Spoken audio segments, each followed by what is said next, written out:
Hello, welcome ഉണ്ട് കേട്ടോ. ഈ രാത്രി തന്നെ ഞാനിവിടെ അടുക്കളപ്പണിയല്ല, അടുക്കളയിൽ മേശിരിപ്പണിയാണ് നടത്തുന്നതെന്ന് വിചാരിക്കേണ്ട. വൈകുന്നേരം ജോലി കഴിഞ്ഞ് വന്നപ്പം എന്നെക്കകത്ത് ഞാൻ ഓർഡർ ചെയ്ത സാധനം ഇരിപ്പുണ്ടായിരുന്നു. അത് കണ്ടപ്പോൾ പിന്നെ എനിക്ക് ക്ഷമയില്ല. ഇപ്പം തന്നെ അത് ഒട്ടിച്ച് അടങ്ങുന്ന വാശിയല്ല, ആഗ്രഹമാണ്. ഇത് കണ്ടോളാൻ വയ്യാത്ത ആഗ്രഹം. എത്ര നാളിത് നോക്കിയിരുന്നതാ. ഒന്നും ആലോചിച്ചില്ല, പണി അങ്ങ് തുടങ്ങി, വൃത്തിയാക്കാൻ തുടങ്ങി.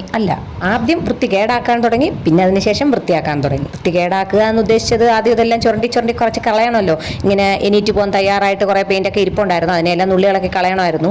അല്ലാതെ നമ്മൾ അതിൻ്റെ പുറത്തൊട്ടിച്ചാൽ ചിലപ്പോൾ ശരിയാവില്ലെന്ന് തോന്നിയതുകൊണ്ട് കുറച്ചുകൂടെ ഒക്കെ ഇളക്കി കളഞ്ഞിട്ടെങ്ങാനും ഇതിൽ പിടിച്ചില്ലായിരുന്നെങ്കിൽ ചേട്ടൻ്റെ തലക്കടി ഞാൻ കൊള്ളേണ്ടി വന്നേനെ. എൻ്റെ ഭാഗ്യത്തിന് ഇത്തവണ വാങ്ങിച്ച സ്റ്റിക്കർ വലിയ പ്രശ്നമില്ലാതെ അവിടെ തന്നെ ഒട്ടിയിരിപ്പുണ്ട്. ഇല്ലെങ്കിൽ ആകെ ഞാൻ പെട്ടുപോയി. അല്ലെങ്കിൽ ഇതെല്ലാം കൂടെ ചെയ്യുന്നതിന് അങ്ങനെ അത്ര വലിയ ചിലവൊന്നും ആയിട്ടില്ല കേട്ടോ. പിന്നെ നമ്മൾ സ്വന്തമായിട്ടാണല്ലോ ചെയ്യുന്നത്.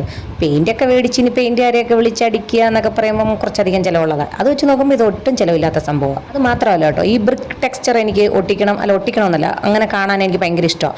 അത് നമ്മൾ ചെയ്യാന്ന് പറഞ്ഞാൽ എന്തൊരു ചിലവാണ്. അതിലും വേറെ ഈ സ്റ്റിക്കർ വെച്ച് ഒട്ടിക്കുക എന്നുള്ളത്. ചെയ്തുകൊണ്ടിരിക്കുമ്പോൾ വീഡിയോഗ്രാഫറിൻ്റെ വക കമൻ്റ് ഉണ്ടായിരുന്നു, ഇത് പണ്ടത്തെ ആൾക്കാരൊന്ന് പൂശിക്കിട്ടാൻ ആഗ്രഹിച്ചിരുന്ന സാധനമാണെന്ന്. എൻ്റെ മോളാട്ടോ പറഞ്ഞത്. കാലത്തിൻ്റെ ഓരോ പോക്കേ.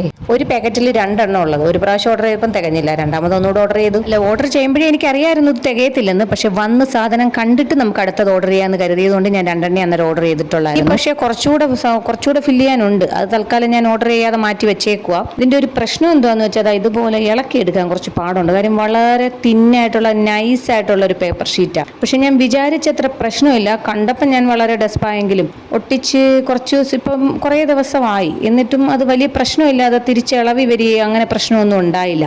സാധാരണ ഞാൻ 2-3 അടുത്ത് വാൾ സ്റ്റിക്കർ മേടിച്ച് ഒട്ടിച്ചിട്ട് ഭയങ്കര ഫ്ലോപ്പ്. വാട്ടർ പ്രൂഫിങ്ങിന്റെ പ്രശ്നമാണ്. മീൻസ് നമ്മുടെ ബാത്റൂമിലെ വെള്ളത്തിൻ്റെയൊക്കെ നനവ് തട്ടുമ്പോഴുള്ള പ്രശ്നം കൊണ്ടാണ് ഇത് ഇളവി വീഴുന്നത്. അതെന്തായാലും ഇവിടെ ഉണ്ടായില്ല. ആ ഒട്ടിച്ചത് അതുപോലെ തന്നെ ഇപ്പോഴും ഇരിപ്പുണ്ട്. ആകെയുള്ള പ്രശ്നം എന്താ, ഈ ഒട്ടിക്കാനുള്ള ബുദ്ധിമുട്ടാണ്. പെട്ടെന്ന് കയറി ഇത് അങ്ങോട്ടും ഇങ്ങോട്ടും ഒക്കെ അങ്ങ് ഒട്ടും. കട്ടിയില്ല പേപ്പറിന്, തീരെ കട്ടിയില്ലാത്ത പേപ്പറാണ്. പക്ഷെ കുറച്ച് ബുദ്ധിമുട്ടിയാലും എനിക്ക് തോന്നുന്നു ഇത് തന്നെയാണ് നല്ലതെന്ന് തോന്നുന്നു. അത് അങ്ങനെ അങ്ങ് സ്റ്റിക്കായിട്ട് ഇരുന്നോളും. അല്ല, 200 സംതിങ്ങിന് ഇതിനേക്കാൾ ബെറ്റർ കിട്ടണമെന്ന് പറഞ്ഞാൽ അത് അത്യാഗ്രഹമായി പോകുമല്ലോ. ചിലപ്പോൾ കുറച്ചുകൂടെ സെർച്ച് ചെയ്ത് നോക്കിയിരുന്നെങ്കിൽ ചിലപ്പോൾ ബെറ്റർ കിട്ടുമായിരുന്നിരിക്കും. ഞാൻ ഇത് തന്നെ കാർട്ടിലിട്ടിട്ട് കുറേ കാലമായതാ. വേടിക്കണോ വേണ്ടയോ എന്ന് ഇങ്ങനെ നോക്കി ഇരുന്നിട്ടാ അവസാനം ഇത് ഫിക്സ് ചെയ്തത്. അതല്ലെങ്കിലും ഏത് സാധനവും ഞാൻ കാർട്ടിലിട്ട് ഏകദേശം ഒരു കുറഞ്ഞത് 1 മാസമെങ്കിലും ഞാൻ അവിടെ ഇട്ടേക്കും. അവസാനം ചിലപ്പം വേടിച്ചില്ലെങ്കിലായി. ഇത്തവണ എന്തായാലും ഇത് വാങ്ങിച്ചടങ്ങുമെന്ന് പറഞ്ഞ് വാങ്ങിച്ചത് വെറുതെ ആയില്ല. അത്രയും ഭാഗത്ത് വൃത്തിയടങ്ങ് മാറി. പിന്നെ കാണാനും ഒരു രസമുണ്ട്. എനിക്കിഷ്ടപ്പെട്ടു. നിങ്ങൾക്കോ?